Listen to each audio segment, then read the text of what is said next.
Digital 410 Productions proudly presents the What's in Your Head podcast.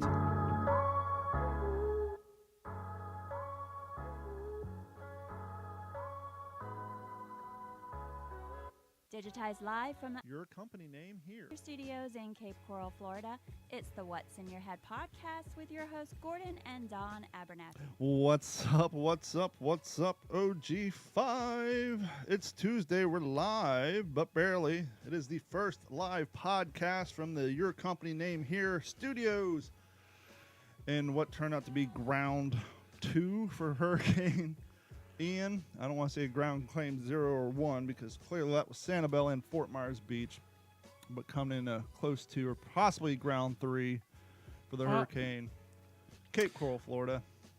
And as you can see, the podcast studio is still in disarray. Took my green screen down, didn't have power for 10 days. Had to open the window up. One of the cats have been pissing in here, so the whole podcast studio smells the lovely smell of female cat urine, which I have to say is easier to get out than male cat urine. How would I know? Because I had a Bengal cat for many, many years, and when the lovely Loki left us, I thought my days of purchasing Jackson Galaxy's urine be gone was in the past, but 10 days and dirty litter boxes, and well, behold, the podcast studio now smells like a semi-clean litter box. There's still a fragrance in the air, but it's not as bad as it was 3 days ago. See, and it smells like a meth den. Yep. When the flamingos pointing left, the cars full, the yards. When the flamingos pointing left, the yard's full of cars. There you go. Well, I'm going to open this up. I'm going to allow you to ask me questions and kind of steer the show because I don't know what people who didn't live through a hurricane want to learn about.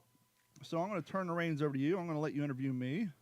You can ask the questions, and I will reply with the answers, and we'll maybe get some comments from the peanut gallery and all that good stuff, and go from there. we'll start off with an easy one. Okay. Going into the hurricane, what was your approach? Was it, it's an old hat. We've done this before. This is easy. It could be inconvenient, not too bad. Or did you buckle down and go Chicken Little? Well, that in and of itself is kind of a tricky question because you have to take history into account. And I am taking history into account because I noticed there was one thing you did not do this time. This would be my 5th hurricane in a short 18 years, but I'm only going to count 3 because only 3 affected us to the point which we went a minimum of 2 weeks with no power, which would have been Hurricane Charlie. 10 days here for Hurricane Ian, and 16 days for Hurricane Irma. Now, arguably, Ian was obviously, not even arguably, but it was a lot more devastating hurricane. Well, NASA across a larger swath. NASA posted a photo 4 or 5 days ago, and just so happened one of their satellites was pert near, as Gordon would say, right over top Hurricane Ian 24 hours or 28 hours before it landed on Sanibel. And at that time, the entire eye was 32 miles wide. So 32 miles wide, traveling at 9 miles per hour equals you're going to get your fucking ass kicked. And that's exactly what happened. But to rewind a little bit to answer your question, and the reason I preface this with the amount of hurricanes I and everybody else in this area who has lived here since 2003. Keep in mind, prior to 2003, I don't think a hurricane has hit this area since like 1945. I mean, there's been a few on, obviously Hugo and Andrew hit on the East Coast, but on the West Coast, it had been a long-ass time prior to Hurricane Charlie. A direct blow, so to speak. As a matter of fact, when we lived in Long Beach, California, and Dad and Melody were looking at plots of land down here, the real estate agent said, don't worry, we haven't had a hurricane in this area since the 60s. They always go up and hit above Tampa. Well, that's one sales pitch that went out the window after Charlie. 6 months later, we're down here. Got Dad moved in, brand new $5,000 privacy fence, and it's long gone because Hurricane Charlie came.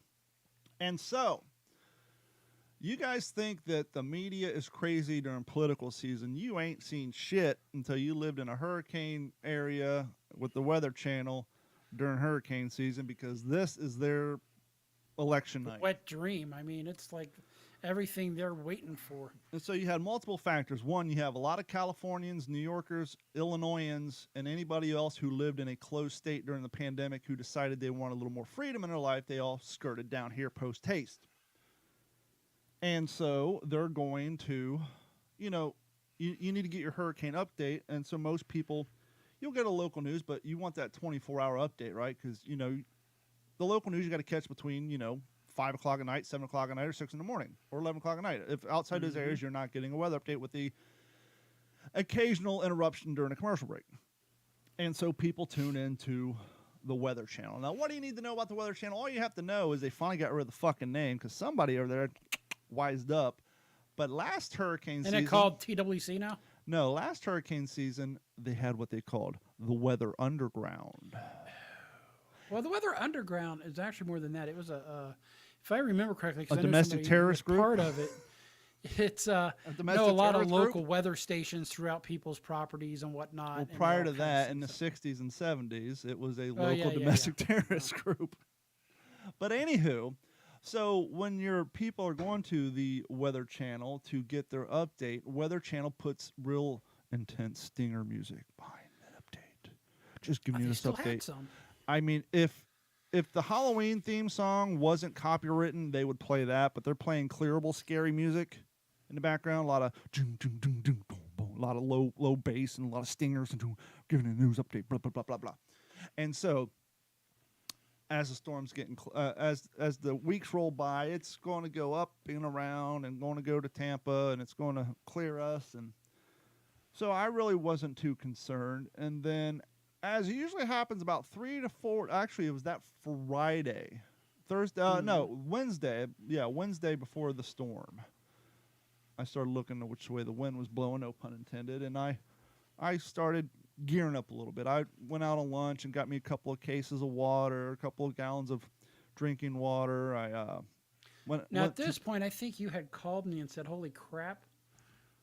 The scaredy cats, pretty much, or the people from up north, the new people have drained the store of a lot of the Yeah, the I went to stores." Winn-Dixie on lunch. I just got me 2 pallets of water and a couple of 80-cent gallon jugs, and that was it. And I'm seeing people rolling out with like entire shopping carts full of water. And this was when the hurricane was still going to Tampa. Once again, you got all the new people down here with the getting shit scared out of them. And of course, as things adjust, let's talk about storm surge.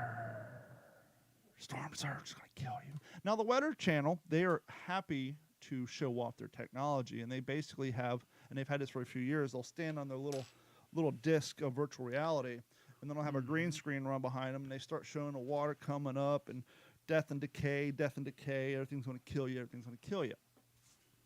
Now, I understand that they're trying to get a point across, but they're definitely over-dramatizing this. Now, you say, well, Don, clearly they were right. Look what the fuck happened.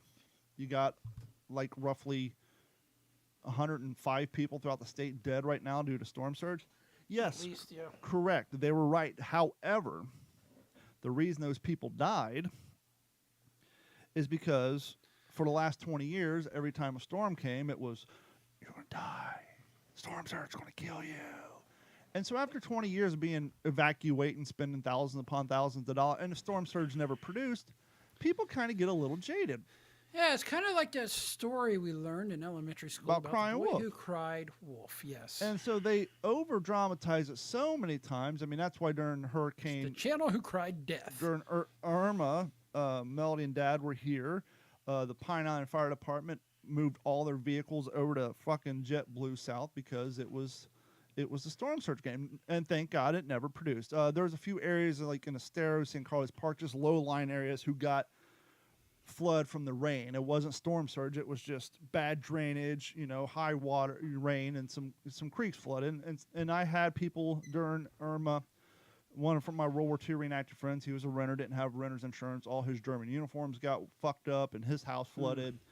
And all that stuff. So I'm not downplaying it, but what I'm saying is the reason so many people did not evacuate is we've been hearing for so many years about the great giant who's going to come shit on us, and it never produced.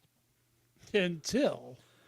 And then I go to Ace Hardware and I pick up a couple of green propane tanks. Now, being the good Floridian that I am, I could easily grab 6, 8, 12. I grabbed 2. to leave some for somebody else.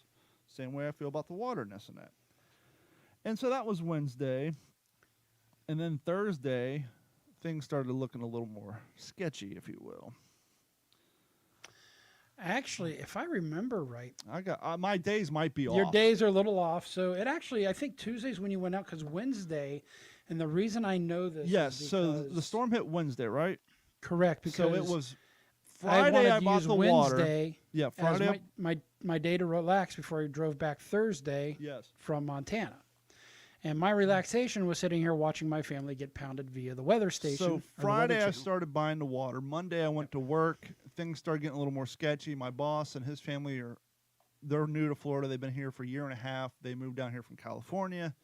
My boss, being a smart man and spending his entire life preparing for earthquakes and having a contingency plan, he had already been on the Starlink waiting list for the last year and a half. As soon as he moved down here, he got on Starlink and he bought a big ass Generac generator. Now it's not the permanent home generator, but it is a big enough portable generator that has an eye hook and you need an engine hoist to put it in the back of your fucking truck.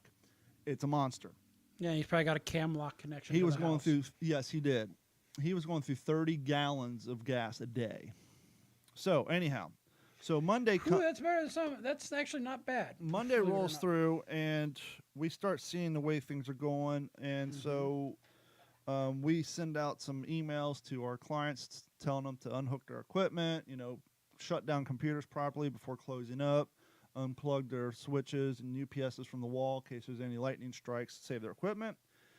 And we kind of picked all our stuff off the floor and we said, hey, let's go ahead and shut things down. Let's go home and prep our houses because this thing might hang all right. And so I came home, put up my shutters, bought some food, this and that and the other thing. And Tuesday morning, I finished up my preparedness and I went fishing, as you guys saw in my YouTube video They prepared except for one thing. the day before. And so what Gordon's alluding to is during Hurricane Charlie, as I said, my dad just paid $5,000 for a vinyl privacy fence, and that was 18 years ago. So he lost his fence during Charlie and lost some screens, but he got lucky. That was pretty much it, maybe a couple shingles here and there. And after his deductible, his insurance cut him a fat check for $125 and dropped him like a hot tamale. Kicked him down to a subsidiary. Thanks, Allstate. He had been with Allstate where every house, car he had ever owned in Ohio, Texas, California, and Florida, never filed a single fucking claim. Files a claim on a $5,000 vinyl privacy fence and a new screen and for his lanai and gets $125 and then dropped. Who was the comedian a long time ago who did the Allstate kind of deal, but it was a turd in the fucking hand? Because that's pretty much how that ended up. And so he paid out of pocket, had the fence put back up after labor and parts. It cost him about another $3,000. And then the next hurricane came, which I think was Ivan. Wasn't destructive per se, but high winds, fence blew down, lost parts of the fence, had to pay to have it put back up. Hurricane Wilma comes along, rinse and repeat. This time the fencing guy said, hey, after he reassembled Dad's fence, he said, let me show you something. Now, the way these vinyl privacy fence happen is you have a bottom parallel and a top parallel, and then you have vertical slats. The top and bottom parallel have two tabs on each side, and basically you lock it in, slide over, lock it in. Mm-hmm. And so what they showed him is you get yourself a hefty C-clamp and squeeze it in the right spot. You can push the tabs in, slide it over, lift it up, unclamp it, and take the whole fucking thing apart. Save himself some money in the future. So during Hurricane Irma, we took his fence down and my fence down, stacked it up, and put it in our garages, which took about 4.5 hours per fence. It's a lot of fucking work. Because Oh, yes, it is. even clamping that, it's not like, okay, squeeze. No, it's squeeze up, slide up, squeeze, slide up. Got to find a sweet spot, right? And between me, Dad, Katie, and Carrie, it took us about 3.5 to 4 hours in the hot fucking sun. So it's a lot of fucking work. Now, at this point, I have this vinyl fence. My neighbor to the left behind my house has the vinyl fence, and the neighbor 2 doors down has a vinyl fence. What does that mean? It means the guy in between us got a free fence. All he had to do was patch the easements, which he never did, or put on gates. And so we didn't take down the fence. Carrie has a blown out knee, as you guys know. I blew out Right. my knee 2 days prior because my water heater went out again. More Yeah, I story did to do notice in the later. video that you were gimping along with a knee brace. Yeah, so when I bent down to try to figure out why we lost hot water 2 days before the storm, after I just replaced all the coils, I heard a nice tearing sound in my knee. And so Carrie can't barely walk, and she had came down with what we thought was strep throat. So she's laid up in bed with strep throat, a blown out knee. I got pert near a blown out knee, and we still weren't 100% sure where this fucking storm was going. Now, if you're Spaghetti everywhere, right? a fan of the YouTube channel, thank you guys so much. And if you watch the video, you can see that the day before, I actually said that I have a feeling this thing's going to do a pull a Hurricane Charlie and hang a hard fucking right, which it did. And if you watch that video, you can see my fence. Living through 5 hurricanes, the scariest part about living through a hurricane is not knowing what the fuck is going on outside. Right. And so our lanai, or I guess covered porch, it's really not a lanai per se, but it runs the whole length of my back house. And so you have double sliders in my living room, then you have a single slider in my bedroom. It's kind of like an L shape.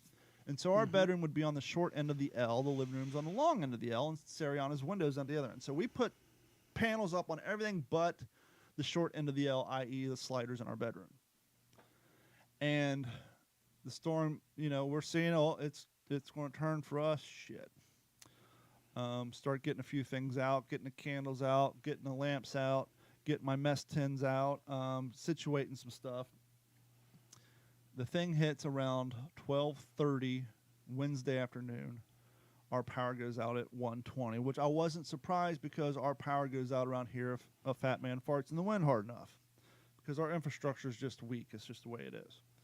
So the power goes out, and we're watching this storm, and we're watching our fence, and you can see one panel's gone, and I stopped recording because I was waiting, and then it cuts back, and 5 panels are gone. And so throughout the day, a very long 9 hours. Once again, this thing was 32 mile wide, traveling. Actually, by the time it hit land, it dropped from a speedy 9 miles an hour down to like a 7.5.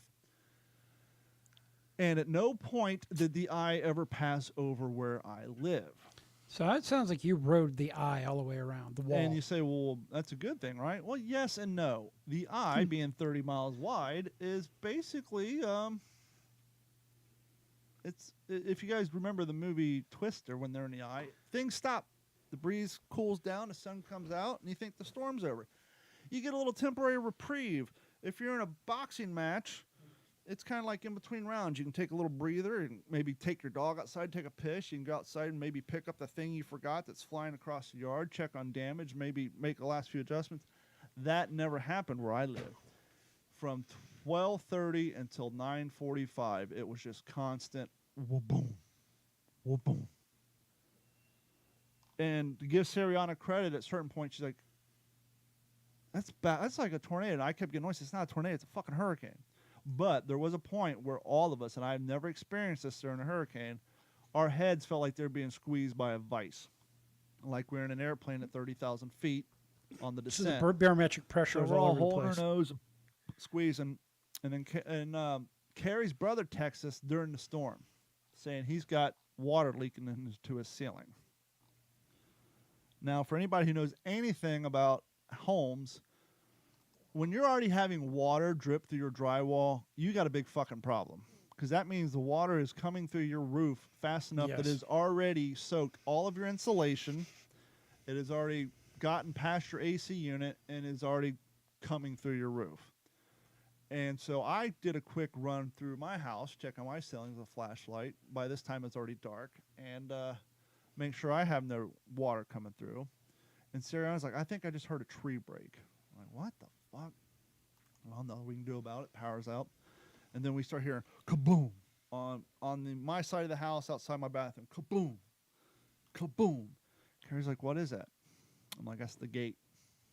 That's the gate to the privacy fence slammed against the fucking house. Kaboom for about 20 minutes, and then it stopped.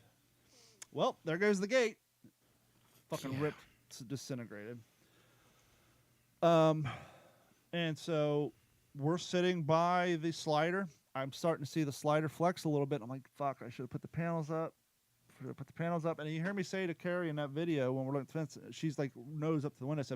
I said, back away from the window. One of those panels comes through this window. We're fucked. Absolutely. And there was one of them did go through our screen, blew a nice hole in it. But so you say, Don, what do you do for 9 hours when you're listening to your roof fly apart and trees snapping and Lose your mind. No, we played a couple games of Yahtzee, taught the kid how to play chess, taught her how to play solitaire. We basically distracted her to keep her calm. But there was times I started hearing, I'm like, oh, there goes my fucking roof. Fuck. And so I text Gordon, who's in Montana, as he previously explained, and I said, well, actually, we went on Amazon and looked up tarps. Oh, there's a 2-pack for $25, and you hit add to cart and no internet. Because towers are being knocked down. As soon as everybody's power goes off, that means they're no longer on the Wi-Fi. Everybody's now using the cell services. So the cell towers that are still up, not to mention your signal is being blown halfway to fucking Cuba. And so we kept trying to order. And so I text Gordon. I said, do me a favor. Go on Amazon, order me 2 of these tarps. I'm listening to my roof fly off right now. I've been through enough of these to know that you will not be able to find a blue tarp in this state for the next 6 months. And, of course, I have bad signal, and so when I'm texting him, I text him, but my messages don't get to him till about 3 to 4 or 5 minutes apart, or sometimes they mass in, and so he gets annoyed saying, settle the fuck down, I'm ordering them, give me that. And I reply, no, it's not me, it's just I sent these 5 minutes ago, they're just coming to you now. And so he ordered them, and we're just sitting there watching shit fly through the yard, and the wind cooled down enough that we were able to go outside real quick and then picked right back up. But long story short, the hurricane in and of itself is not the hurricane experience. The hurricane experiences from the time the hurricane hits to the time you get your utilities back. Because that's, I mean, let me put in the caveat. So obviously, if you're one of the people who lost their homes due to flooding or wiped off completely off the map, it's a different story. But for the people who were lucky enough to get through this with some missing roofing tiles, a leaky roof, a missing fence, a damaged car, missing tree, for people who didn't lose their entire homes, the hurricane experience isn't over until you get your power back.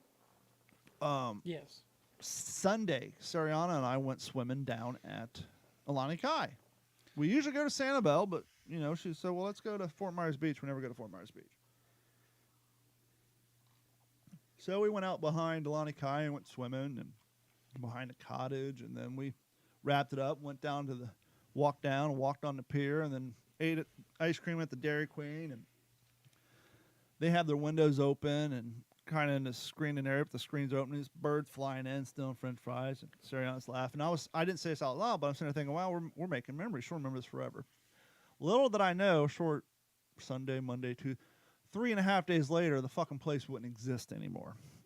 That entire Dairy Queen is nothing but a concrete slab. It's all the pier's gone. Nothing but pilings and a few. The whole goddamn place is knocked off the earth. Yeah, if I remember right, I saw a video of the inside of the first floor of Alani Kai, and there's nothing left. Now, granted, I lost power, so I hadn't seen any of this stuff. Mm-hmm. So the storm ends. We walk outside. It's now 10 o'clock. It's dark as shit. But we knew our fence blew away, and we knew that our neighbor's fences blew away. And so Carrie and I respectfully gathered up all the fence pieces out of our yard in the field behind us, but we kind of try to do the respectful math, try to figure, okay, which maybe those pieces probably belong to our neighbor. So we put our fence pieces on the lanai. To be a little honest, there was some concern that maybe someone would get to there before us and take some of ours. The whole thing being is, if we're going to rebuild this thing, the more parts we have, the less it's going to cost us to rebuild this fucking thing. We're going to pay for labor, but hopefully pay less for parts, because it comes down to basically between each post is roughly between $95 to $100. And I got 13 panels, so do the math. Without labor, you're looking at $1,300 in parts, just in the panels, not the post. 3 of the posts completely snapped in half. Some of them are super weak. So lost some shingles. Palm tree did snap in half. Lost one of my palm trees. Both our cars, paint damage severely from ceiling tiles. And keep in mind, I still had not no power, no TV. I have no idea about Fort Myers Beach, no radio, nothing about Sanibel. And my neighbor to the right, after living through Irma, he got himself a Generac generator, but not a whole home generator, just a pretty big, hefty portable one that they mounted to the slab and chained it up, and it was behind his privacy fence. And I will say, he has these, they're not palm trees, but they're palm bushes that run along his privacy fence that grow up to give him privacy. And he has a huge tree, outdoor kitchen, and the neighbor behind him has some similar bushes along there. Their privacy fences did not get knocked down because of those trees. Those bushes took the brunt. They were basically wiped clean, but what I'm getting at is once I rebuild my fences, I'll probably be planting similar bushes along mine for future endeavors. But because he had a generator and he was riding the 16 days without us during Hurricane Irma, he had enough. And so he said, hey, you have a generator? I'm like, no. He's like, well, here, run this into your house. Actually, he first he tried to hook me up with a male-to-male adapter. We're going to plug it into one of my outlets and feed that circuit, but it didn't work. And it's dangerous. It's called backfeeding, by the way. And so, but I was like, well, thank you. And so I ran a wire in there, and I plugged in some fans and a UPS and the TV, and I did the old trick of cutting the network cable, which I have plenty of it, and I skinned the shield off, and I stuck it in the coax jack, and that got us one TV station, NBC. And I posted a video on YouTube, on Facebook, which took forever, and then he took my garden hose, and he just so had to have a female plastic adapter. It was a female with a nipple, and you slide it in. We cut my male end off my garden hose, slid this adapter in, put hose clamp on it, and because he had power, his water pump worked. And so we took my garden hose with the female end, now two females, plugged it from his water faucet to mine, and he backfed my plumbing too. So this guy saved our ass. He gave us electricity, at least for our phones, a TV, and some fans, and now we have the ability to flush our toilets without having to dump water, because I filled my bathtub up like I did with Irma, and take cold showers, which was a huge help. And the next day, he's like, do you need anything? I said, well, I might need some ice. He's like, why isn't your refrigerator plugged in? I said, will your generator handle it? Oh, yeah. Okay. So I went and plugged my generator. Because, once again, the guy's giving me a cord. He has it plugged into a single outlet in his garage. I didn't want to overload his system. I'm just trying to be, courteous. I don't want to take advantage of, overload guy. So now we have a refrigerator plugged in. We have two fans plugged in, one oscillating fan on the birds, a box fan in my bedroom, a TV, and a UPS to charge our phones. Cool. Turn on TV and see footage of Fort Myers Beach, Sanibel, and Pine Island. To which point I said I will not post any more videos complaining about my fucking tree and or my gate on Facebook. Bet you felt like you could. Should I just go take those old ones down? No, I left it up. I don't want to get too much into it, but my dad sold his house in Cape Coral 3 months ago, bought a place about 1.5 miles from Sanibel. Which I think where his house lies was actually pretty darn close to ground zero for the hurricane. And because he just got it technically within hurricane season, insurance companies being insurance companies, they said, fuck you, we're not giving you flood insurance. Call us off a season. Well, he's one of the people who got 4 feet of water in his house. So not only did he lose his home, he also lost his trailer that he pulled behind his truck when he did his band stuff. Lost his lighting. He just spent a year programming. He has stage lights. Mm-hmm. Just spent a year programming them to every single set list he had with every single band. Lost 3 high-end pianos, like a 30-channel mixing board, all his lights, his Les Paul, everything. He fucking lost everything.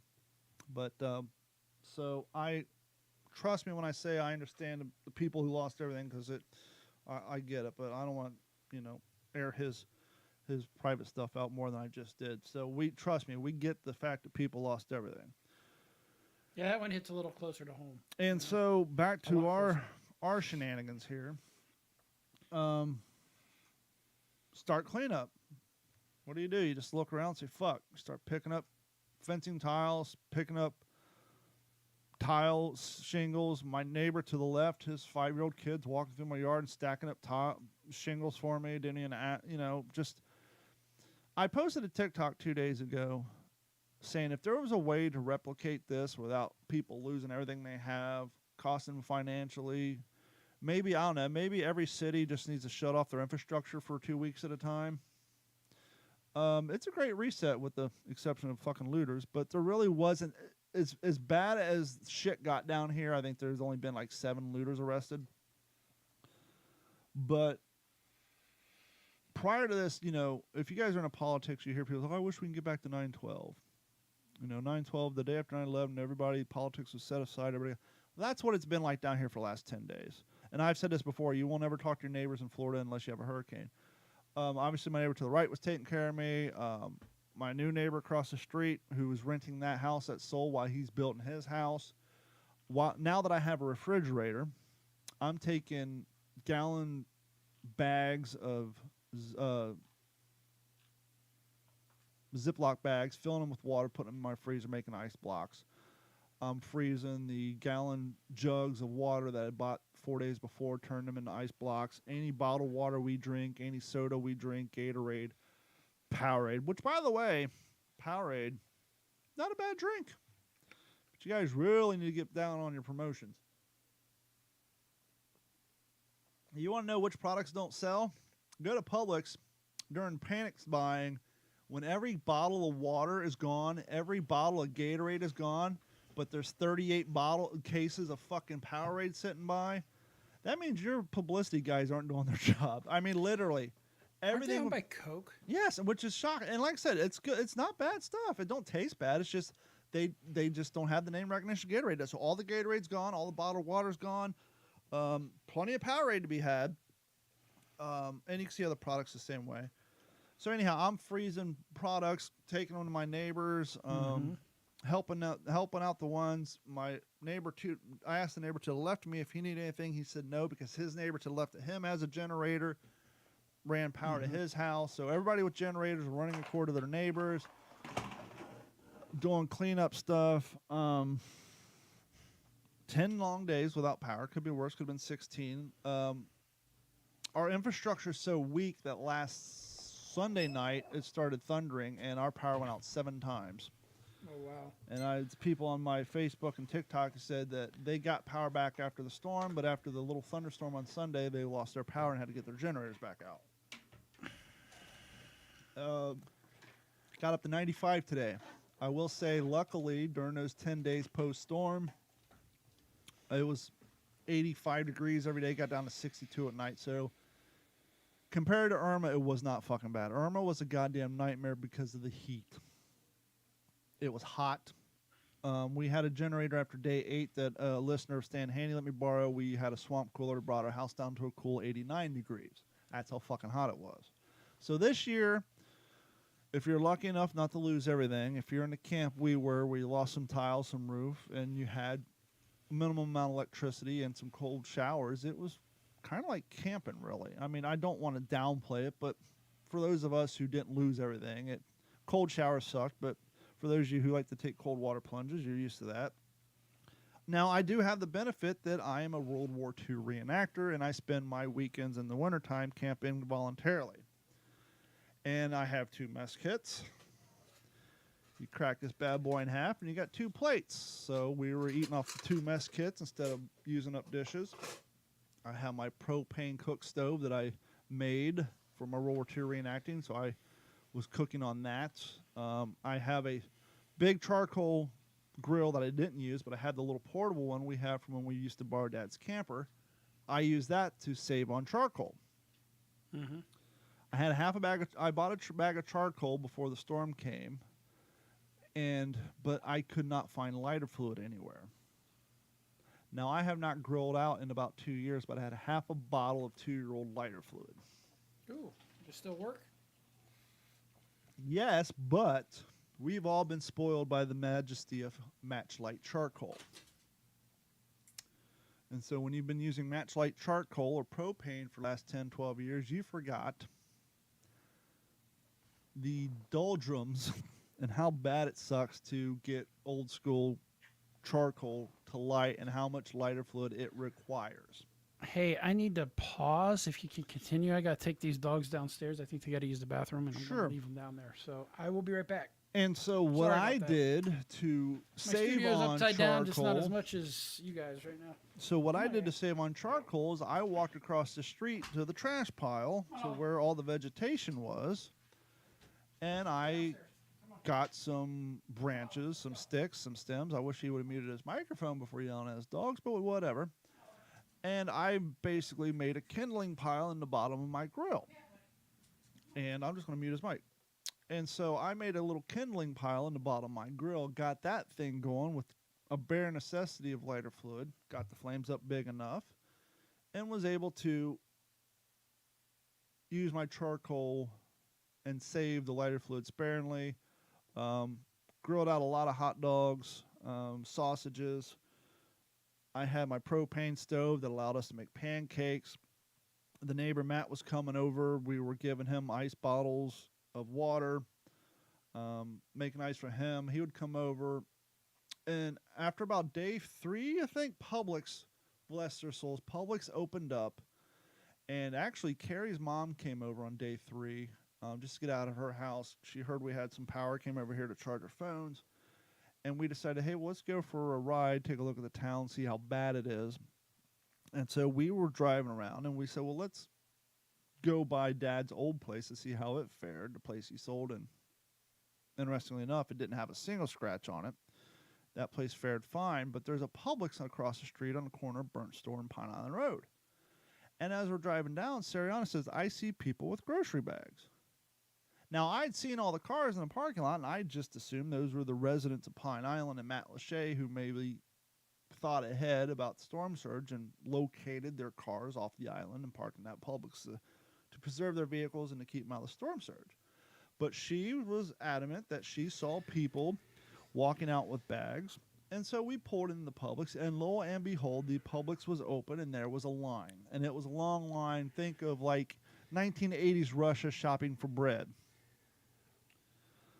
So we said, okay. So we hopped in the line, and it went quick. We were in and out, and you can see clips of this briefly in the YouTube video. And we were in and out. We were able to get soda, bread, some more hot dogs, some sausages, and hamburgers. And so we got the essentials. We made it home. And so we did a lot of cooking on the propane stove and on the charcoal stove. And as you left, Gordon, I was explaining how I preserved lighter fluid by making kindling piles out of the dead vegetation across the street, getting a fire going, and then putting the charcoal on top of that. No, that's the smart way to do it. That's And for so sure. a lot of driveway cooking. Went and cleared some houses, some neighbors. My buddy Zach and Rusty, they had literally award-winning lawns for Florida indigenous wildlife, and their trees fell over. Had to go help him. But long story short, 10 days, no power, no internet. Got our internet back late last night, so the What's the Scuttlebutt podcast couldn't kick off, and so here we are. Here we are. Any other questions? No, there's a few. I don't know. My mind was going through, especially with everything Dad may have been going through and not knowing what the condition of his place was and not being able to get a hold of him. But, yeah, dude, it just doesn't sound fun. I'm sorry. No, it's not fun. I'm not a fan of but the humidity there. I'm not a fan of all the bugs there. It's funny, every time we go down there, Katina gets eaten up with something. You know, it's So they funny that you mentioned that because before our power got turned on, the first thing that got cleaned up is they came by with the big scooper truck and cleaned up all the vegetation. And the trash ran. It was a couple hours late, but it ran on time. And then when I was sitting out at night, usually they fly a Vietnam-era Huey over to spray for mosquitoes, but they're actually flying brand new planes, and you can see the mist coming out. So they were spraying for mosquitoes, getting ahead of that. I didn't see one in the daytime, but I'm pretty sure I saw them at night. Verizon took a pretty good hit down here, as they did with the Yeah. other storm. It sounds like T-Mobile may have been the best carrier down there. And word on the news was that Verizon was flying drones to get damage footage and to act as range extenders. So they were actually flying drones that were boosting the Verizon cell signal. Yeah, that makes sense, and that's good that they've thought ahead of time. I'm sure they've got those things posted up in various locations throughout. I wouldn't have expected it though. Now, if they're DJI drones, that may be a problem now because they've been They've been banned. blacklisted. The most popular drone in the world. They own 76% of the market for residential drones. You know who number 2 is? At No. 4%. So for those you follow along at home, the leading residential drone market holds 76% of the market. Number 2 only holds 4%, and that's Intel. I didn't know So Intel made DJI drones. is the Mavics, right? Yeah. And they're Chinese based. Now, let me rewind a little bit. Also, being a World War II reenactor, I got the cot out because we opened up all the windows, but the fans were in our bedroom. So Sariana slept in my bed with Carrie, who, as I said earlier, thought she had a strep throat. And I slept on the cot with my Glock, much like I did during Irma, in front of the open door. Cot Glock. Because when the power goes away, looters come out to play. Luckily, didn't have to worry about that, but I did sleep with my Glock in my cot. Carrie's voice, her throat got so tight, and she couldn't even open her mouth. Finally, 4 or 5 days after the storm, she went to urgent care while I was at work, working on my boss's house, and they scared the living shit out of her. Oh God, what life-threatening illness did she have now? They thought that she had a abscess. Oh, whatever. abscess. Yeah, those Abscess in aren't no her throat fun. that was going to need to be drained. Yeah, I've had some abscess in some different spots. And So that they ain't gave no her a fun. shot, 2 shots in the ass, and they scheduled her an appointment with an ear, nose, and throat doctor, which ironically, my new business, that makes up 75% of our clientele are ear, nose, and throat doctors throughout the country. And so they scheduled that appointment the next day along with a CAT scan. So we went to the ear, nose, and throat doctor, and by this point, the shot in the ass plus the the steroid and the antibiotic got her going pretty good. The ear, nose, and throat doctor looked down her throat, said, "You don't need a CAT scan. I'm going to give you." He saw what antibiotics they prescribed her. He said, "Hold off on those for 3 days. Take these for 3 days, and then go back to theirs. And if you're still feeling kind of fucked up next week, give me a call." But she's doing better. So not only did she have a blown out knee, but she had to live through the hurricane in at least 6 days, no power, no air conditioning, with an infected tonsil. But that's all cleared up now. And so, and my knee, it's feeling a little better. I did get my internet back late last night, and I did get on my bicycle. And actually, I went for a 10-mile bike ride with my daughter and my neighbor before we got our power back. And then last night, I jumped onto my wannabe Peloton. It's interesting. You're talking about the company you work for and how you all mainly do ear, nose, and throat. Our IT company, formerly known as Las Vegas Med IT, was bought by another company like I called Healthy Technology Solutions. Well, if you need a new service provider, we can help you. Yeah. It'd be So, funny if it was you guys, but a little non-hurricane related news while I was Okay. away. They die in threes, and the third one just announced tonight. who is it? Do you know who the first 2 were? Nope. I have not been paying attention to the news because every time I turn on the news, it's all I'm not going to say this is in sequential order. This is just in the order which I have. Coolio. Wait. I think I do know who the first one is. Who? Rapper. Coolio, Gangster Paradise Yes. rapper, dead at a young 59. Coolio, the 90s rapper who lit up the music charts with hits like Gangster's Paradise and Fantastic Voyage, has died, his friend and manager Jersey Posey told CNN. He was 59. Posey said Coolio died Wednesday afternoon. Details and circumstances were not immediately available. We know what that means. Oh, which, by the way, when I did get power back before I got the cable back, just so happened my 4-season box set of WKRP in Cincinnati was delivered that I ordered 2 weeks prior to the storm from eBay, so I've been watching the shit out of that show before I got my TV back. When contacted by CNN, Captain Eric Scott of the Los Angeles Fire Department confirmed the firefighters and paramedics responded to a call at the 2900 block of South Chesapeake Avenue at 4 p.m. local time for reports of a medical emergency. When they arrived, they found an unresponsive male and performed resuscitation efforts for approximately 45 minutes. That's not a good sign. The patient, quote, was determined dead just before 5 p.m., Scott said. An autopsy performed on Coolio Thursday did not reveal the cause of the manner of Coolio's death, and further investigation will be conducted. I have a feeling he took the DMX route. 59, you're a little old to be doing hardcore drugs, allegedly. We don't know his case. We just know that's what DMX died from. Quote, he touched the world with gifts and his talent and will be missed profoundly. Thank you to everyone worldwide who listened to his music and everyone who has been reaching out regarding his passing. Please have Coolio's loved ones in your thoughts and prayers. You can read the rest of that story. Just Google it. What are you listening to, fella? I'm just watching my dog, seeing what the hell they're doing. So, number 2 on the list shortly after. Let me guess. Yep. Angela Lansbury. Loretta Lynn, country music star, symbol, and rural resilience, dies at 90. Her powerful voice, playful lyrics, and topical songs are the model of generations of country singers and songwriters. So what's her life Angela story? Lansbury did pass away on October the 11th. Once Today. again, this was October 4th that Loretta Lynn died.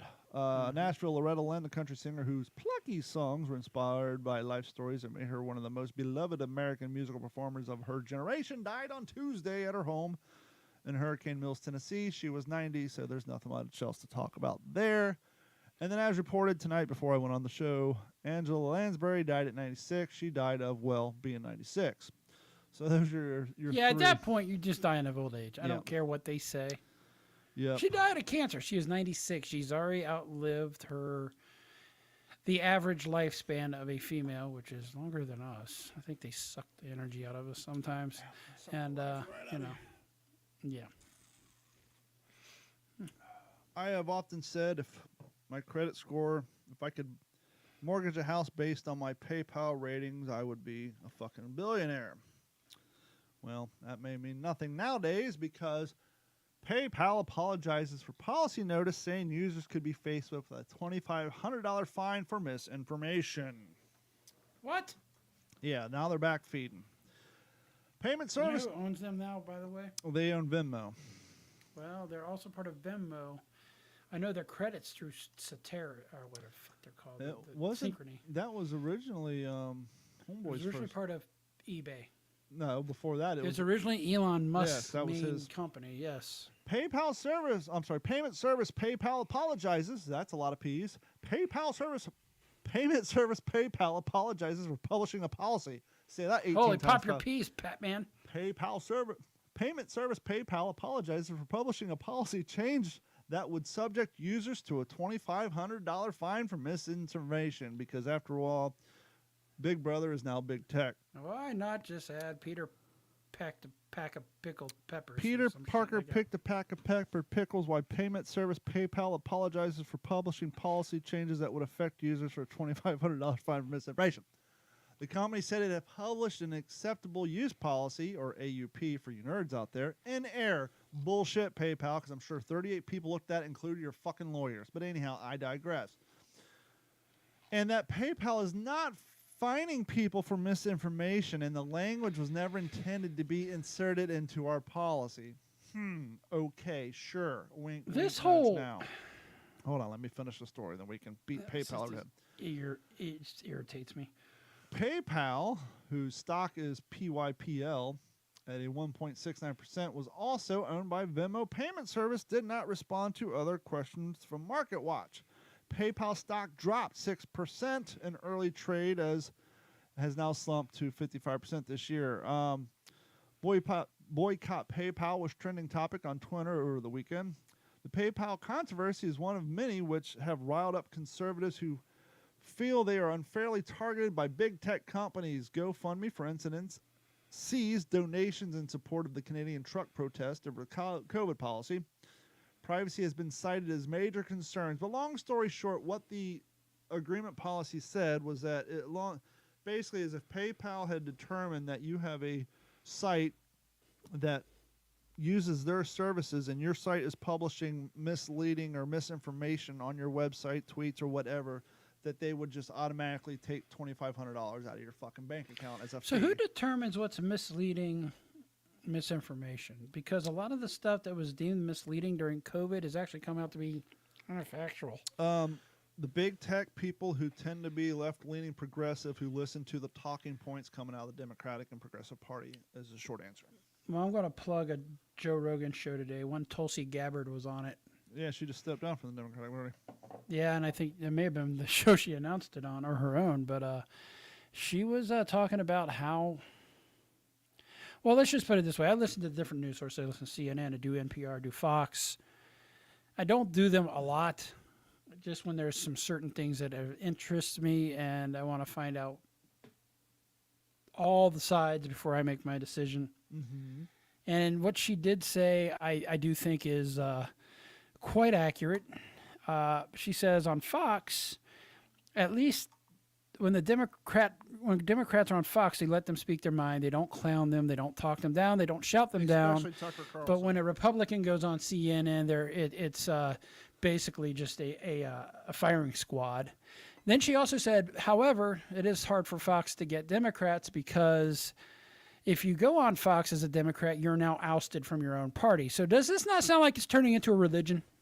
Oh, it's definitely religion, and who better to look at than Dr. Drew?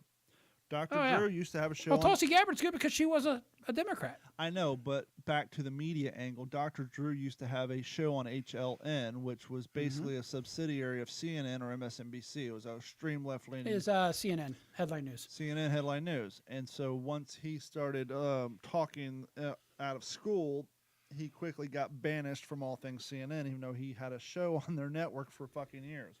And I'm sure she is now, Tulsi Gabbard is probably now considered, because once you step outside of the lockstep with the Fuhrer, Yep. you will be outed.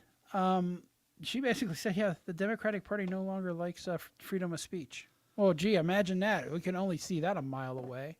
Yeah. But, luckily, but what's people are interesting finally is starting to wake seeing- up to it. Well, we thought the Democratic Party was the anti-war party when we were growing up. Yeah, but the Democratic Party of yesterday is now It's not the basically same moderates. as today. JFK But- would be a Republican by today's standards. Now we got the threat of nuclear war that's as big as. Well, hold on. at least I want to be fair and balanced. My biggest problem with Fox News, well, not my biggest problem, but one of the annoyances, I've got a lot of problems with Fox News. and I love Greg Gutfeld and I love The Five. Those are the two shows I watch. But Yes. the biggest problem they have is they always talk about the media says this. The media, it's like, hey, fuckers, you're part of the media too. Quit trying to separate yourself. Well, we're not Yes. a news. You're on a channel called Fox News. News is in the fucking name, so stop saying you're not part of the media. You can say, those people. I get it, you don't want to name them by names, but when you're constantly saying the mainstream media or the media's doing this, motherfucker, news is in your name. Fox News, you're part of the media. So, kind of like my complaint with Adam Carolla lately. I've actually, yeah. Adam Carolla. Bet it's similar to mine. Well, no, it's Listen to him forever. I have, and it's not something that's going to make me stop listening, but it just annoys the shit out of me. He did it again today. So he's always complaining about wokeism and the changing and the possession of the language and changing the language, and I completely agree with him. And he'll have on some people who think the same way he does, specifically people of the Hispanic persuasion. One of them is Ed Calderon, who is a great guy. He was a cop in Mexico and worked. So he's basically got his own little echo chamber going on. No, not at all. You're not. Let me finish my thought. Kind of same And so he complains about the hijacking of the language, and one of the things he points out, especially when he has Hispanics on there, is now that the woke and usually women, and now it's no longer Latino and Latina, it's Latinx because they're trying to take. Yes. And so he's always saying, this is so stupid, we're Latinx. And he rails against it, as he should. But then he integrates it into his fucking vernacular. And so he's fucking propping it up and justifying it. Today they're talking about the Latina, a city council member in L.A. who got caught on an open mic talking bad about a black kid and a white kid. And so now they're trying to throw her out. And he referred to her as a Latinx. Now, how are you going to start saying that you're tired of people changing the language and hijacking the language and then complaining about and using Latinx as your example, and then you integrate it into your normal language? If you're going to complain about something, don't integrate it into your fucking language unless you're joking about it. I think we're all got a little bit of this in us. We complain about the things we don't like, and at some point in time, it becomes so ubiquitous that it just kind of naturally goes into their language. Yes, but most of us don't do Like stand-up. woke. But most of us Fucking don't, can't stand the word woke. I know, but most of us don't have an hour-long stand-up set where 10 minutes is complaining about a particular thing, and then that's part of your Well, everyday Don, vernacular. He does, unfortunately, in my opinion, kind of look at it like the media. After 15 minutes, it didn't count. Yeah, I guess. But anyhow, so that's going on in California. If Florida doesn't have enough problems going on, Dateline Tampa, Florida, hoax calls draw large police presence at Tampa Bay schools. Swatting is still going on. Oh, Jesus. All more reason why we should not have cross-platform gaming. Because the only people who can do the swatting are the people on the PC, because it's damn near impossible to determine someone's IP address and their location when you're playing with them on Xbox or PlayStation. Tampa Bay, Florida law enforcement agency investigate multiple possible, quote, swatting calls at schools across Florida Tuesday morning, including the Bay Area. According to the St. Petersburg Police Department, a hoax shooting threat calls were, so now they're giving swatting a different context, but a hoax shooting threat was called onto the St. Pete Catholic's campus. Authorities responded to the school but said there was no active shooters and no children were in danger. Quote, parents who want to pick up their children anyway should go ahead to the shopping center at 9th Avenue North and blah, blah, blah. The department said Pinellas Park High School also had a call that was believed to be a false threat, according to police.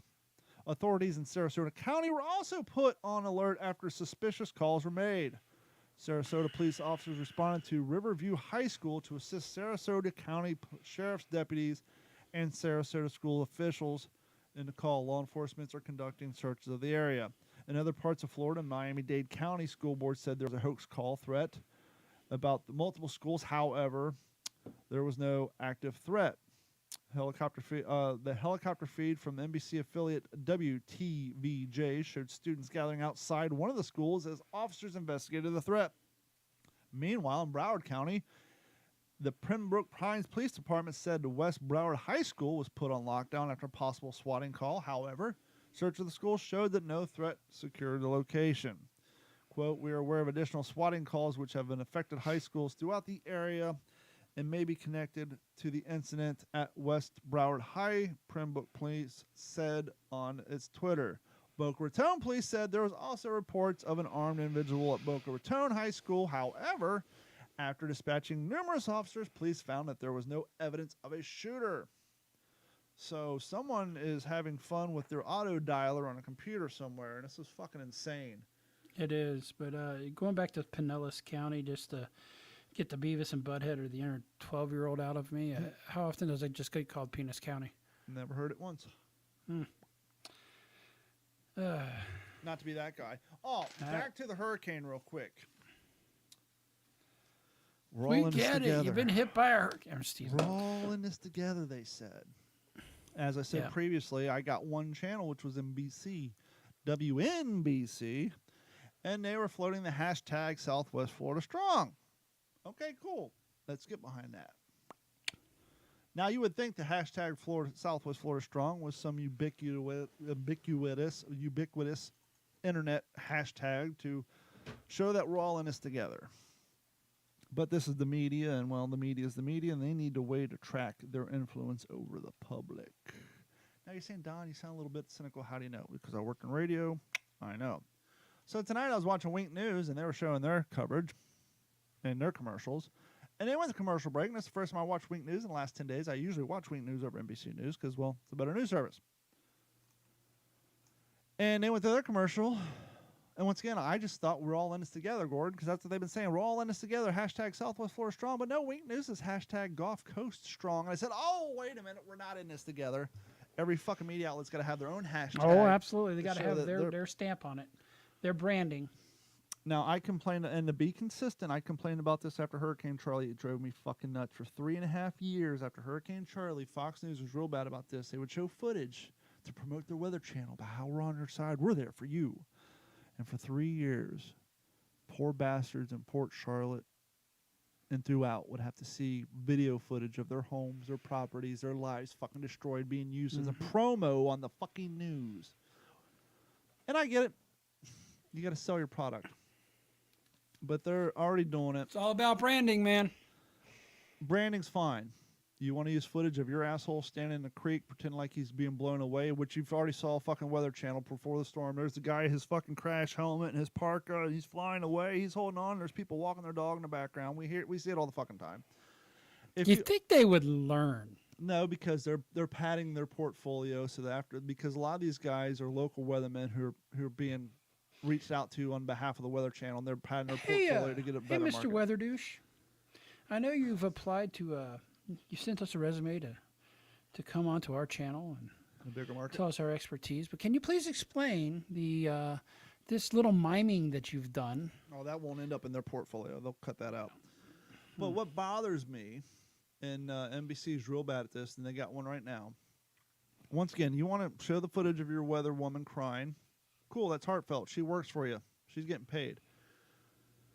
But do you think the people you guys interviewed in front of their fucking dilapidated, flattened out property who are crying, do you think they knew the rules of media?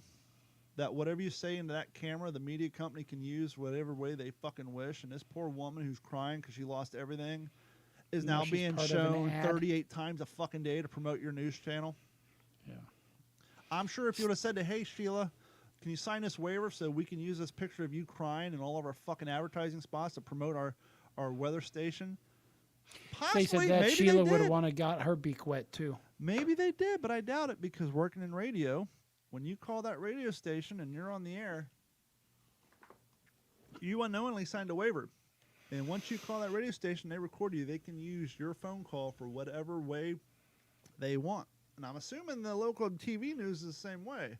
So once you volunteer to go on that camera and give your report, they can use you in all their marketing and advertising they want, and they will not give you a fucking dime, quarter, nickel, and or penny. So this poor woman is going to have to turn on the TV 8 months from now and relive the day she was sitting in front of her fucking blown out house crying her ass off because she lost everything just so that NBC can get a few more fucking eyes on their goddamn weather at 6 o'clock. I'm sorry, it's just gross. That stuff's It always is bothered gross. me. Do you know where the Strong slogan came from, by the way? I You don't got know. Boston Strong. You've got Yeah, it's just, I'm sure some marketing guy came up with it at some point. no the old Live Strong bracelets back in the. Yeah, I was thinking about that, but I thought we distanced himself after he, got No, canceled. it's a continuation. No. Boston Strong came on second. I was just kind of thinking about that when you were talking about Gulf Coast Strong, or out here it's Vegas Strong because of the shooting. I want to thank everybody for supporting the What's Your Head podcast. Please do me a favor. Prior to the storm, I had a TikToker named Punk's Not Dad on the Failed to Fail podcast, and he's a Canadian gentleman who, after living the party rock style 90s skateboard snowboard life, and if you guys are skateboarders and snowboarders from the 90s era and you want to relive your life, I strongly suggest you go listen to that podcast because we go through it all. He woke up one day in the 40, right around the pandemic, hungover, fat and overweight, kind of like myself. I've gained quite a bit of weight during the storm. But he up and decided he was going to quit drinking and change his life. And he actually got back into skateboarding at the age of 44. And I asked him, I said, well, how do you handle the falls? And he said, believe it or not, with my... Don't fall. He actually said no. Now that I stopped drinking, and he's also vegan, which whatever. But he said since his diet and he stopped drinking and lost weight, he said when he falls, it doesn't hurt him that much. It doesn't affect him. So, but it's a really cool interview. We talk a lot about the 90s punk rock music and growing up 80s, 90s skateboard culture, snowboard culture. Spend quite a little bit on that, less than we do TikTok. But go to fail2fail.com or go to Fail to Fail on your favorite podcast app, especially iTunes and Spotify. Listen to that episode. And it's a good one. And please, while you're on the internet, please head over to d-410.com or what'syourhead.com. Click on the Patreon link, like, and sign up. It's only $1 a month. It goes a long way to support what we do here. And I definitely appreciate everybody reaching out. The other thing I noticed... We ever know what happened to David that was hiking across the country? No. I haven't seen a TikTok from him. He's probably working somewhere in Tennessee or somewhere. I think a lot of people use hurricanes as a chance to bulk pick up all the shit that's been in their garage. Right. I've been seeing a lot of front load washers out on the curb, and I doubt they all got fucked up during the hurricane. I'm seeing stuff like, okay, there's a big wheel from 5 years ago. people are just offloading their garages, which, by the way, we have free bulk pickup. You just got to call, even when it's not It's hurricane kind of, season, you know, but sometimes you got spring cleaning. This is post-storm. I'm seeing a lot of, for some reason, they're all front loaders, too. There are a lot of front loader washing machines sitting out on the curb, which I don't get, but let's see here. 3 talked about that. Washing machines, yep. Oh, here's something I want to talk about, hurricane. So we were complaining that we didn't have power. What the fuck? Where's the power? And then we heard DeSantis went on the air and said, hey, LCEC, you need to start accepting outside help. We're like, hey, what the fuck? And so the scuttlebutt was that the reason FPL was getting power back so quickly was because they had brought in all this outside help and that LCEC wasn't accepting it. And I speculated on a TikTok that now has 65,000 views. And I said it was purely speculation on my part, and I don't know that maybe LCEC didn't want to pay for the extra labor because they're a co-op. They basically buy the power and sublet all FPL shit and resells it. And to be fair, we've had issues with LCEC long before this hurricane, and even in non-hurricane issues, there's always problems. Right. But LCEC has come out and said, hold the fuck on. The reason we don't have power so quickly is because the city of Cape Coral told us they needed 48 hours to do their fucking rescue and damage assessment before we activate the power lines. And the Cape Coral's like, well, hold the fuck on. We only asked for 24 hours. And I know there's already people asking for the mayor to be recalled because people were pissed. And so let's see if we can get down to the bottom of what really happened. I tell you, I saw your sheriff. Yeah. He's a bit of a spaghetti bender, isn't he? Yep. Yeah, 8 days after the storm, and power lines like this one are down all over Cape Coral. Tonight we're learning that LCEC might be further along in restoring power to Southwest Florida's largest city, if not for a case of miscommunication. 24 hours may not seem like a lot of time, but when you don't have power or warm water, it can seem like forever. I'm looking forward to life again. It's like we're living in a third world country. Jody McConnell's home has mold because of the flooding and now needs to be gutted. I would love for them to have been around here sooner. LCEC didn't start restoring power in Cape Coral until Saturday morning. They said it's because the city requested 48 hours after the storm for the safety of their first responders. They wanted to have their search and rescue operation without the threat of perhaps live wires down. But a city spokesperson tells NBC2 that they only requested 24 hours, not 48. I'm going to be very blunt. I don't know what all this drama is out there, that there was a 2-day delay preventing anybody from doing anything. I don't know where that is coming from. It's all frustrating when you're misplaced from your home and you have no running water and you have no power. It's an inconvenience for anybody who's living it. It's terrible. McConnell knows that Cape Coral was harder hit than many other areas, but is frustrated knowing that her power might be back on sooner if not for miscommunication. I would love to have my power back. That's what I can say. LCEC says they're working as hard as they can to get the power back on in Cape Coral, and they hope to do so by Saturday. Reporting in Cape Coral, Hope Salmon, NBC2. So there's a major thoroughfare coming up behind my road that intersects with another major thoroughfare, and I was coming up the other day before I had power back, and I saw the pole trucks out there. They're putting up new poles. It was beautiful. That's got to be exciting. And then I saw a fire truck, and then I saw police, and I realized, oh, this is Cape Coral. Things are getting back to normal.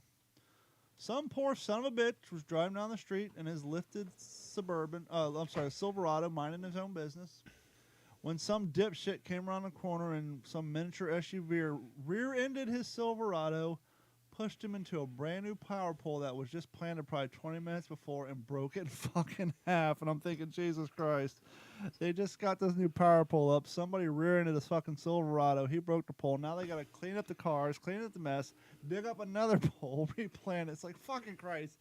People, go home. Get out of the fucking roads. Welcome to Cape Coral. Yep, so I probably would have got my power back earlier if people weren't driving around acting like assholes. So have you been enjoying the AC the last couple of days? Yeah, I did want to say, too, and I told you about this.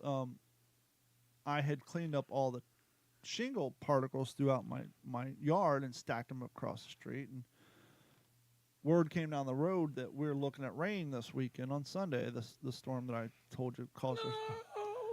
And so your tarps had not shown up yet, and I'd gotten up on the roof, and I had one tarp in my garage. I covered up a patch, but then I started walking the the peaks of my roof, and there were tile missing, and you could see the plywood, and you can see the gaps where they butted together on the peak.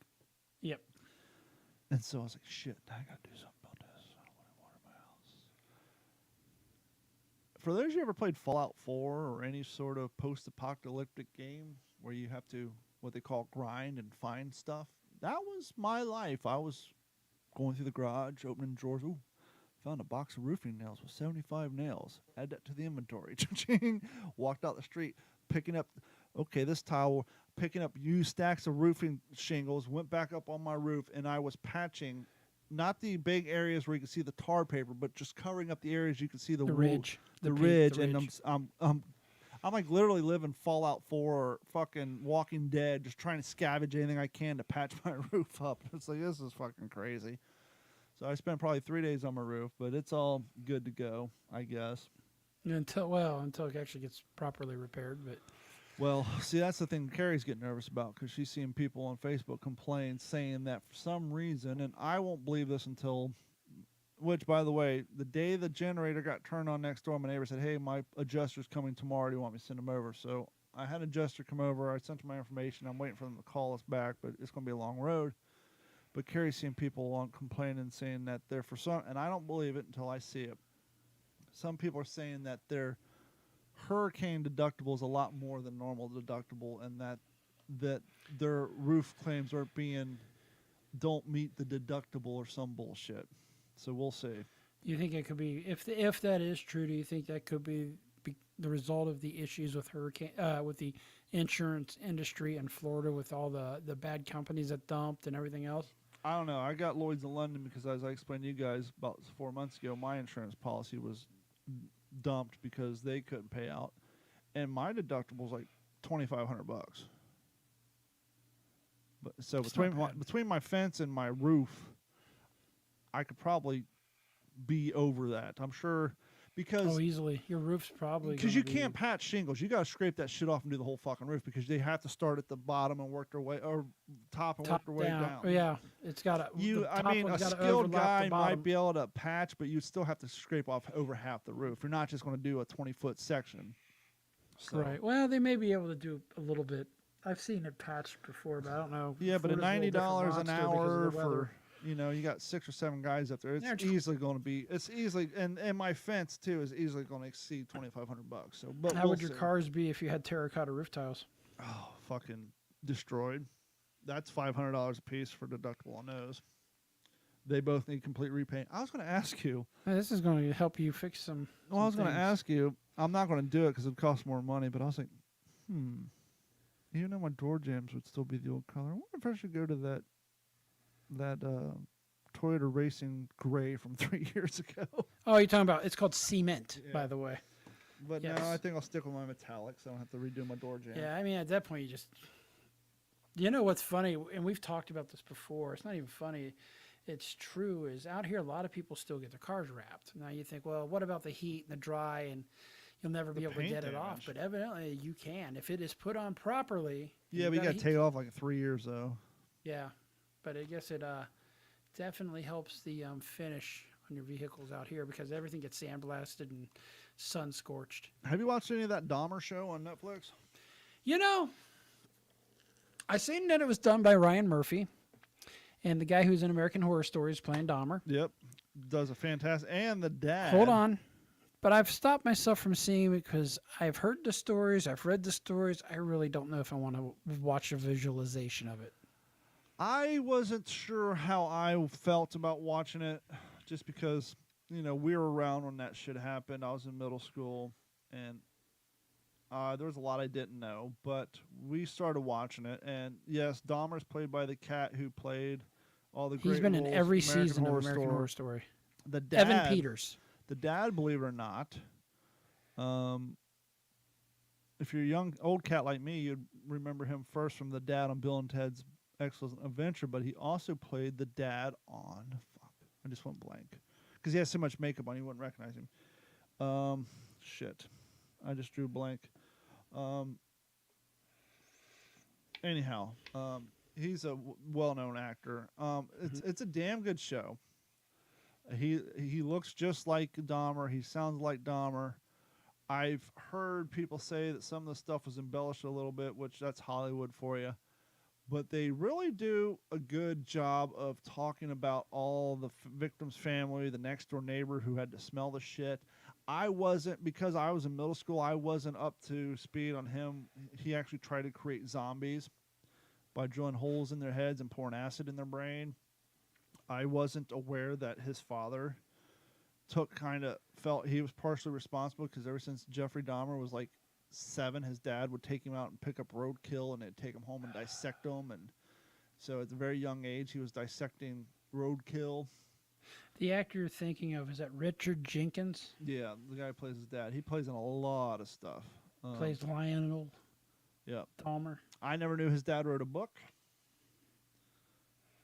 But it's a pretty good show. I enjoyed it. We finished it yesterday. We started it before the storm. So that's a pretty good one.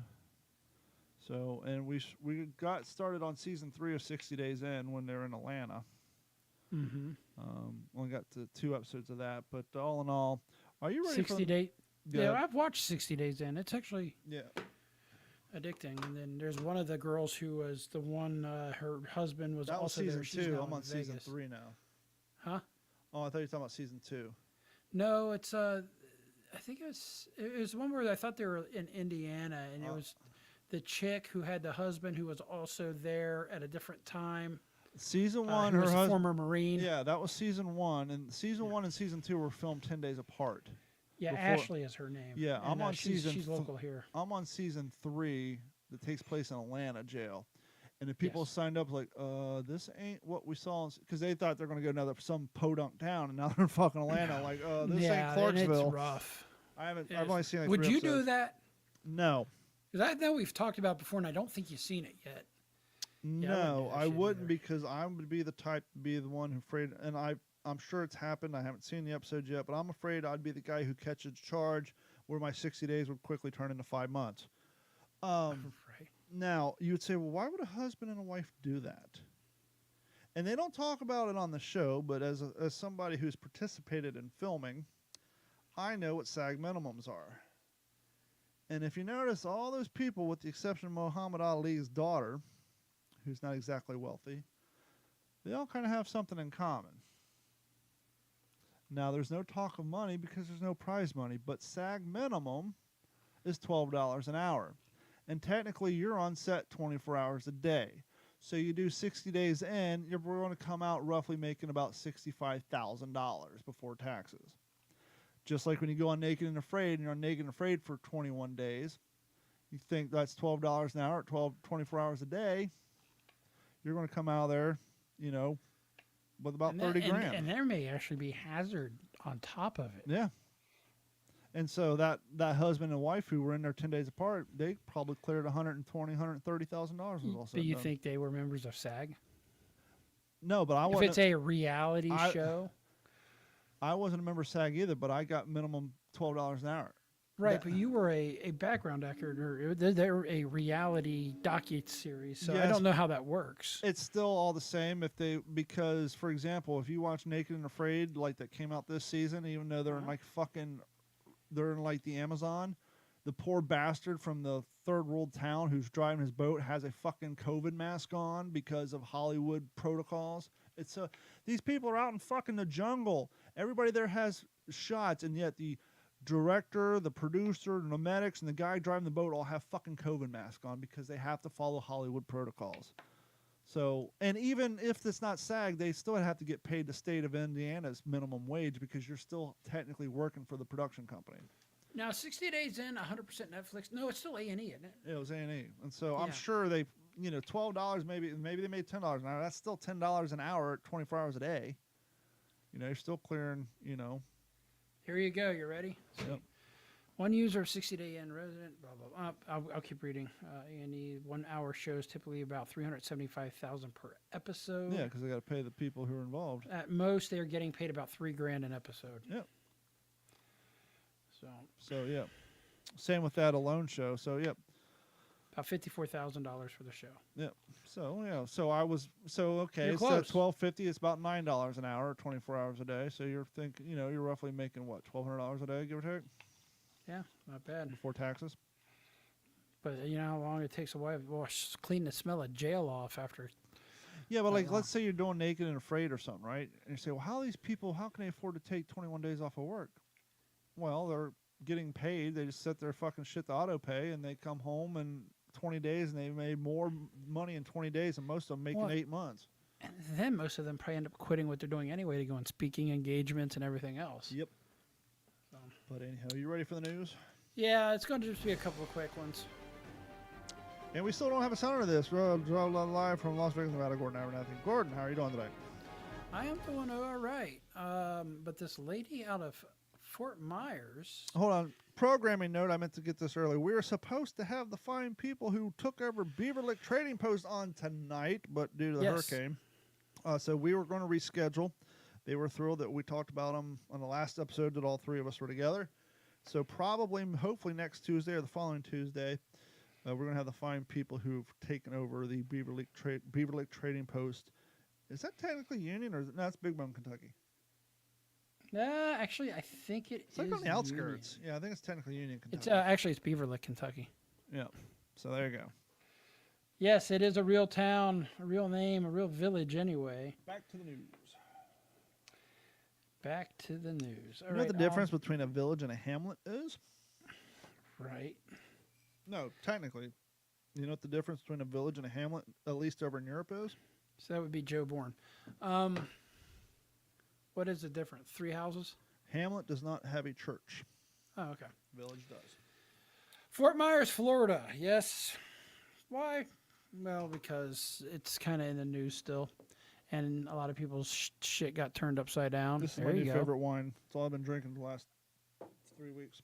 Ashley Gardner has given up on ever seeing her wedding ring again. She lost it outside of her Fort Myers home just days before Hurricane Ian crashed into the coast of Southwest Florida last Wednesday. Despite enlisting her husband and 3 young children to help search around their yard and the garage for 2 days, there was no sign of said ring. How did it fall off her fucking finger? I just accepted it was gone, according to Garner. It was the only thing. It was only a thing. It's replaceable. I just let it go. We knew the hurricane was coming and just kind of said goodbye to the ring. The family stayed at their home during the storm. Yeah, they did. And went outside the cleanup as soon as it had passed. We were about 10 minutes into cleaning. My husband was cleaning up the brush and trees right next to the garage door, and there's a pile of brush and trees. He moved it over one pile, and the ring was right there. So she's stoked. Lost the ring pre-hurricane, just a couple days before, and it was found after that. So very good for them. It was kind of a quickie little story. Russian-Ukraine war. Real quick. It's like I don't want to talk about it, but shit is getting worse and worse. Have you heard the new tinfoil hat? Well, I'll get to the tinfoil hat story. So we know about the pipeline being blown up. Now the bridge leading from Russia to Crimea has been blown up. Yes, which is interesting because Russia's saying it's Ukrainian terrorist. How are they terrorist when you are the little terrorist who invaded a whole entire country? Because remember Oh, I'm allowed to attack you, but you can't possibly bloody my nose because that's not right. Well, you got to remember, a week before the storm, Russia officially annexed those areas, making them technically Russian soil. Well, Crimea was annexed in 2014. But still, and then the recent annexation, the world is seeing as illegal. It's interesting. They said, once we annex these, they become part of Russia. If Ukraine attacks us, we can use bigger weapons and nukes. Now, they have upped the game with the missiles, unfortunately, striking a lot of civilian targets. But, man, Kyiv just kept coming at them and taking more land back. And I am kind of split on this war. Number one, I'm all for helping them out because I don't believe any sovereign nation should be attacked by another, period. So I don't understand the politics between the two. I've heard both sides. I've heard Roger Waters even talk about Russia and how NATO, the West has kind of lied about not expanding NATO. But my thought is, hey, once a country is kind of sovereign, they could do whatever the fuck they want. And let's not forget that the whole Biden son scandal involved Ukraine back in the day. Correct. I'm not real well-heeled on that either. So I saw this great tinfoil hat story, which is dumb because, so we heard how Biden is trying to encourage all the governors to pardon all people with nonviolent drug marijuana charges, right? I actually have not paid attention to that. No. So Biden came out and said that he is going to pardon anybody with federal nonviolent marijuana possession charges and encourages all state governors to do so on state charges. And then this came out about 2 days after the story came out about the United States purchasing $250 million worth of radiation sickness drugs. Yeah, this whole nuclear And so the thing is a little nerve-wracking. tinfoil hat TikTok people are like, well, you realize, so they're releasing all these people from prison who are on nonviolent drug charges, and then they bought $250 million worth of radiation sickness One drugs thing don't equal because they're another, going to motherfucker. they need all these people out of prison so they can send them off to war to fight in World War III. Except for most of the people who are in prison on nonviolent drug charges are probably over 40 because they were all arrested in the 80s, 90s, and early 2000s. So your conspiracy theory doesn't line up. They're past the age of enlistment in the military to fight World War III. But And nice most try, true tinfoil hat, conspiracy fella. theories you can shoot holes in. You know, I actually had to quit watching local TV. The political ads have gotten so bad, How bad are so often. You'll listen, okay, it's the same one I see, oh, Black Salt, don't vote for him. He's going to get rid of the right to abortion, women's health. They're literally saying that, and the thing is in Nevada, it's in the Constitution of Nevada for a women's right to choose and women's you're health. just So he can't do that. So they're just taking one little snippet of something he said. He backed up somebody somewhere, and they're using it against him. But see, the problem is political ads aren't meant for people like you. No, it's Political the ads are lowest meant common for dumb denominator, people who don't pay who attention. don't pay attention, which is why we have said on this podcast we do not stand by the policy of encouraging people to go vote.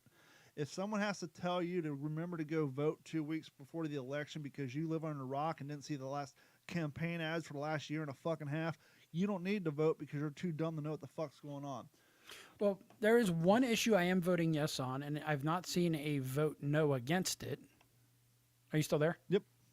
Okay, the video stream froze. And it's issue 3 out here, and it's basically to allow anybody to vote in a primary. It's backed by the vets. I can't vote in a primary. I'm all for it. I haven't seen a don't let them vote deal, so I think that's going to go through.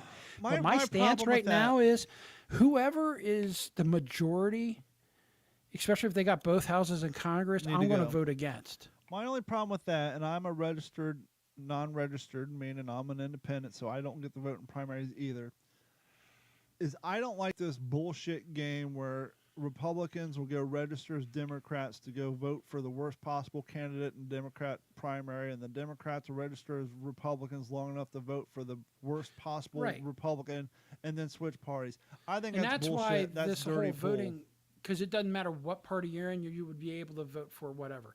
So they could see then how many Democrats, you're actually going to be able to see who voted for whom and what party they were affiliated I am with. so tired of everybody, especially in the I'm not going to say liberal because they're not liberals. In the Progressive Party, turning everything in the fucking race. Oh, So DeSantis went on the news and said, hey, now he's a Hispanic, right? sure, partially, maybe, perhaps.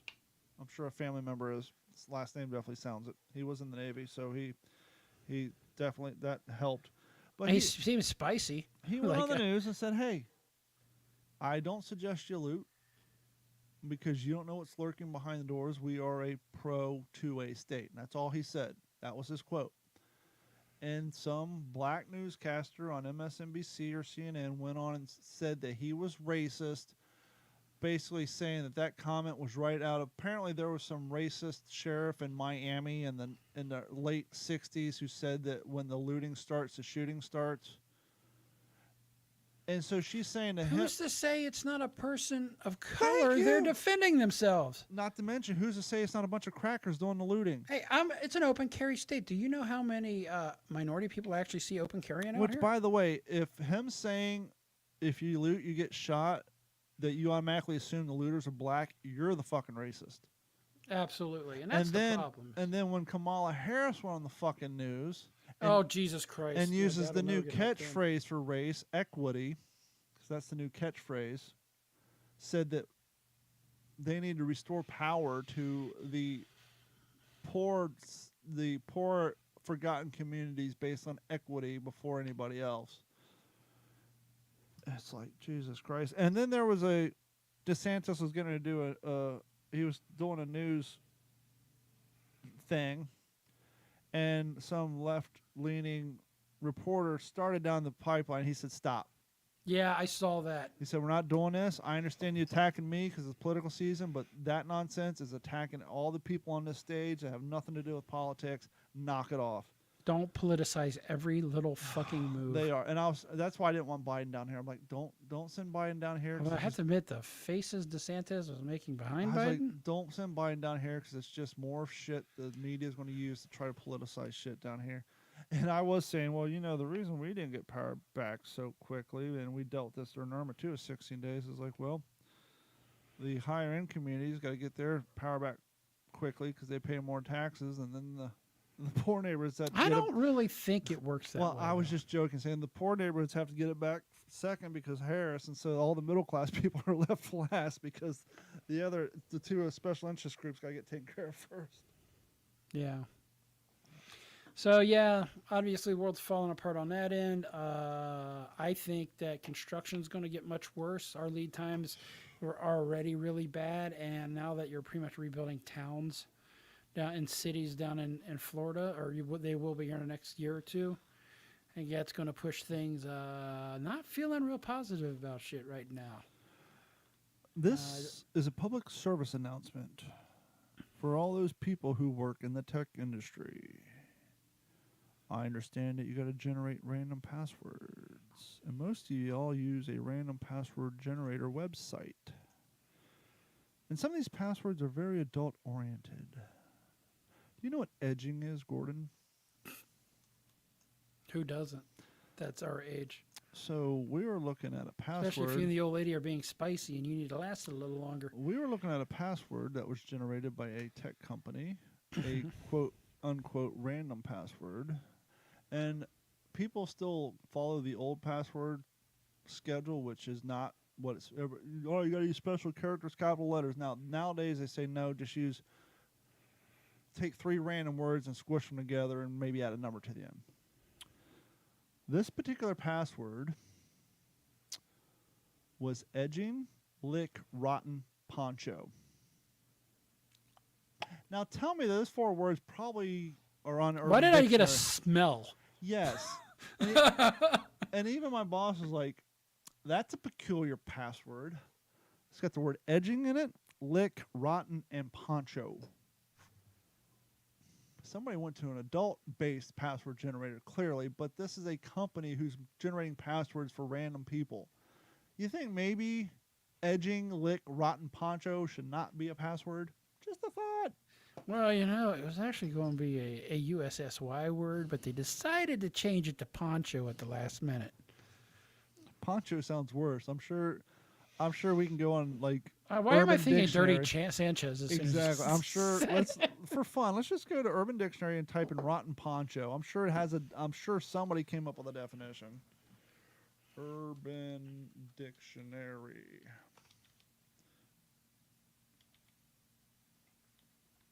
Rotten poncho.